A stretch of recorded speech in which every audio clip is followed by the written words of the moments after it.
कांग्रेस नेता राहुल गांधी ने press conference करके सीधे सीधे बीजेपी पर हमला बोला है। मेरे साथ यूपी के उप मुख्यमंत्री केशव प्रसाद मौर्य साहब हैं। मौर्य साहब, बहुत बड़ा एक आरोप लगाया है कि 70 साल से जो लोकतंत्र कांग्रेस ने बनाया था उसको भाजपा ने 8 सालों में खत्म कर दिया, लोकतंत्र की हत्या हो रही है।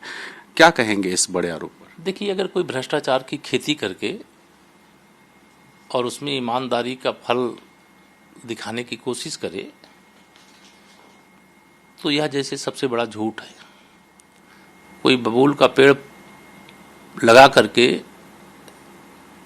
और आम का उसमें से फल खाने की कल्पना करे तो यह भी जैसे सफ़ेद झूठ है। वैसे ही कांग्रेस के पूर्व अध्यक्ष श्री राहुल गांधी जी की एक एक बात 100% झूठ है। उनके द्वारा जो भी किया गया या नहीं किया गया, इसकी शिकायत अगर किसी भी जांच एजेंसी को प्राप्त हुई है, जांच एजेंसी किसी के खिलाफ भी कोई जांच कर सकती है, देश की सर्वोच्च अदालत भी कह चुकी है। और वह जांच एजेंसी अगर उनसे जांच कोई शंका है, जांच के लिए उनको बुलाया जाता है तो उनको यह लगता है कि नहीं, सारे देशवासियों से जांच हो सकती है, लेकिन श्रीमती सोनिया गांधी जी के खिलाफ जांच नहीं हो सकती, श्री राहुल गांधी जी के खिलाफ जांच नहीं हो सकती, एक परिवार और 2 व्यक्तियों के खिलाफ जांच नहीं हो सकती, नहीं होनी चाहिए। शायद उनकी ऐसी सोच रही होगी और शायद कभी कल्पना भी नहीं किए होंगे कि कांग्रेस की ऐसी दुर्गति हो जाएगी कि वो सत्ता से बेदखल हो जाएंगे और फिर कभी सत्ता में आने का रास्ता उनका नहीं बन पाएगा। और उनसे भी जांच करने वाली एजेंसी पूछताछ करेगी और जो गड़बड़ होगा उसका पता करके, और जो कहीं पर भी कोई वित्तीय अनियमितता की गई है, भ्रष्टाचार किया गया है, उसको निकाल करके बाहर लाने का काम करेगी। तो यह बेचैनी इस बात की नहीं है, वह सत्ता से बेदखल हो गए हैं। माननीय नरेंद्र मोदी जी के नेतृत्व में देश तीव्र गति से आगे बढ़ रहा है, पूरी दुनिया में देश की प्रतिष्ठा बढ़ रही है।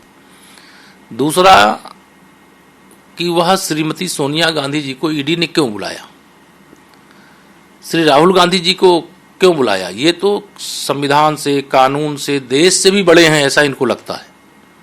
लेकिन मैं यह मानता हूं कि यह सच नहीं है। कानून से कोई ऊपर नहीं, सभी कानून के अंतर्गत आते हैं, संविधान के अंतर्गत आते हैं। जिसके बारे में जो भी शिकायत होती है उसकी जांच होनी चाहिए, जांच में जो दोषी हो उसके खिलाफ कार्रवाई होनी चाहिए। अगर कोई एजेंसी से कोई संतुष्ट नहीं होता तो उसके आगे भी रास्ते रहते हैं, वो न्यायालय की शरण में जाता है। न्यायालय देखता है कि सही है कि गलत, उसके आधार पर निर्णय देता है, उसके आधार पर निर्णय के बाद फैसले हो जाते हैं। लेकिन श्री राहुल गांधी जी या पूरी कांग्रेस पार्टी, मैं यही बात कह रहा हूं कि एक परिवार और 2 व्यक्ति के पीछे पूरी कांग्रेस पार्टी ने आत्मसमर्पण कर दिया है। उनको लगता है सरकार के खिलाफ कोई मुद्दा है, जनहित का कोई मुद्दा है, वो विपक्ष की पार्टी हैं, उन्हें आंदोलन करना चाहिए। लेकिन ईडी ने क्यों नोटिस दे दिया है, क्यों बुला दिया है पूछताछ करने के लिए, इस मुद्दे पे आंदोलन का क्या देश समर्थन कर सकता है? देश की जनता समर्थन कर सकती है? कोई स्वीकार कर सकता है? लेकिन सर, आज जो कांग्रेस ने प्रदर्शन बुलाया था उनका थीम बेसिकली यही था कि महंगाई को लेके, बेरोजगारी को लेके जो दिक्कतें हैं उसको लेकर के धरना प्रदर्शन है। हालांकि एक कहीं ना कहीं इशारा जो है उस जांच पे भी है जो सोनिया जी के खिलाफ हो रहा है। तो वो कह रहे हैं कि आप धरना प्रदर्शन नहीं करने देते हैं और चूंकि जो लड़ाई जनता की है उस लड़ाई में आप गिरफ्तारी कराते हैं, लोगों पर कार्रवाई करते हैं। देश भर में अनेक जो भी राजनीतिक दल हैं, जहां हम विपक्ष में हम आंदोलन कर रहे हैं। जब हम सत्ता केंद्र और प्रदेश कहीं नहीं थे तब भी हम विपक्ष के रूप में आंदोलन करते थे, जनता के लिए आंदोलन करते थे।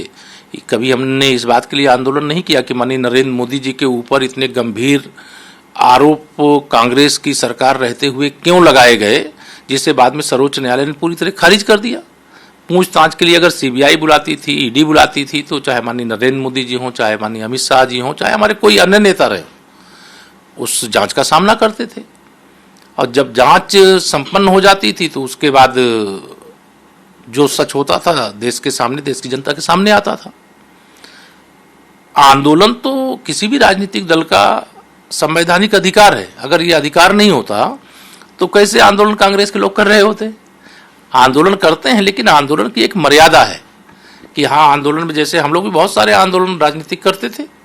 हम लोग किसी चौराहे से कोई जुलूस निकाल करके चलते थे कि उसकी सीमा रेखा होती थी। कोई राष्ट्रपति भवन जाना चाहता है तो राष्ट्रपति भवन जाना चाहता है तो उसकी एक सीमा है कि हाँ भाई आप यहाँ तक आइए, और अपना आंदोलन का जो कार्यक्रम है उसको पूरा करिए। लेकिन अगर वह समझे कि हम राष्ट्रपति जी के कक्ष में घुस जाएंगे, राष्ट्रपति भवन के अंदर घुस जाएंगे, संसद भवन के अंदर घुस जाएंगे, प्रधानमंत्री आवास में घुस जाएंगे, गृह मंत्री आवास में घुस जाएंगे, बीजेपी कार्यालय, वो मर्यादित आंदोलन नहीं होता। और ये कहते हैं हम गांधी अपने नाम के साथ जुड़े हुए हैं। गांधी जी क्या करते थे? आप करो ना, जो आंदोलन करना है शांतिपूर्ण ढंग से करो, कौन मना कर रहा है? और देश में जहां भी पक्ष में है करते हैं लोग आंदोलन। लेकिन देश की जनता अब इनके बहकावे में आने वाली नहीं है। माननीय नरेंद्र मोदी जी के नेतृत्व में देश में लगातार दूसरे कार्यकाल की हमारी सरकार चल रही है और दूसरे कार्यकाल की सरकार शानदार ढंग से चल रही है। जैसे पूरे विश्व के लिए आदर्श सरकार कौन? तो मोदी सरकार बन गई है। पूरे विश्व में सबसे अच्छा प्रबंधन कोरोना के बाद किस देश ने किया है? तो भारत ने किया है। पूरे विश्व में जो महंगाई का स्तर है उसकी तुलना में सबसे व्यवस्थित अगर कहीं महंगाई की स्थिति है, महंगाई है, इसको स्वीकार करते हैं। हमारे देश की माननीय वित्त मंत्री जी ने भी स्वीकार किया है। हम कहाँ मना कर रहे हैं कि महंगाई नहीं है? महंगाई है, लेकिन उसको नियंत्रित करने के लिए सरकार प्रयास कर रही है। लेकिन विश्व के जिस देश से भारत की तुलना करना चाहे उसको तुलना करें ना। अगर उस तुलना में भारत कहीं किसी भी चुनौती में कहीं पीछे हो रहा हो तब उसकी बात करें वो। लेकिन वह मुद्दों पर बात नहीं करते, ध्यान मुद्दों से हटाने के लिए बात करते। आपने गांधी जी का नाम लिया, वो गांधी परिवार की बात कर रहे हैं। वो कह रहे हैं गांधी परिवार को इसलिए टारगेट किया जा रहा है क्योंकि गांधी परिवार एक विचारधारा को लेकर चल रही है और ये जो लड़ाई है वो लड़ाई लड़ते रहेंगे चाहे जितनी भी कार्रवाई हो जाए। नहीं लड़े ना, का कौन उनको मना कर रहा है? वो राजनीतिक दृष्टि से जो आंदोलन है वो करे। टारगेट गांधी परिवार को नहीं किया जा रहा है। जो गांधी परिवार में तथाकथित रूप से वर्तमान और निवर्तमान जो अध्यक्ष हैं उनके खिलाफ जो आरोप है उसकी जांच हो रही है। जांच के मुद्दे पर कितने दिन तक दिल्ली में बवाला किया उन्होंने, कितने दिन तक वहां पे सड़कों पे कांग्रेस ने प्रदर्शन किया। पूरी पार्टी को सड़क पे किसने लाया? किसने लाया? कि सोनिया जी से पूछताछ के लिए ईडी नोटिस दे दिया है, राहुल जी से पूछताछ के लिए नोटिस दे दिया है, इसलिए पूरी कांग्रेस सड़क पे आ जाएगी। अरे और कोई मुद्दे पे आओ ना, जनता का मुद्दा है क्या ये गांधी खानदान तथा कथित रूप से जो श्रीमती सोनिया गांधी जी और श्री राहुल गांधी जी उस मुद्दे पे ये सवाल कर रहे हैं। लेकिन इसके आधार पर एक परिवार के लिए वह कानून से ऊपर नहीं है, कानून के अंतर्गत वह भी हैं। अगर उस जांच में उनको कोई शिकायत है तो कोर्ट में जाएंगे।